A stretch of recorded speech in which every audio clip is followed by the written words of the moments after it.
Assalamualaikum Daniel, apa khabar? Alhamdulillah baik. Alhamdulillah. Hari ini kita bersama-sama dengan Muhammad Daniel Amsyah bin Muhammad Jamil, merupakan tokoh murid lelaki bagi Tadika Integrasi Jinis Khalifah bagi tahun 2026. Saya bersama dengan Muhammad Daniel Amsyah bin Muhammad Jamil, merupakan tokoh murid 2025.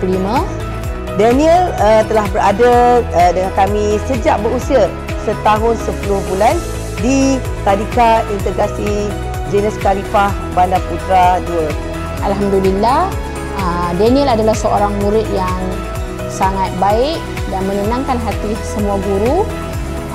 Terlalu banyak pencapaian Daniel Amsyah di Tadika Integrasi Jinis Khalifah.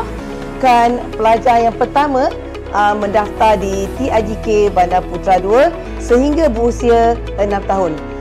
Daniel seorang pelajar yang sangat berwibawa, cerdik dan juga cepat menghafal.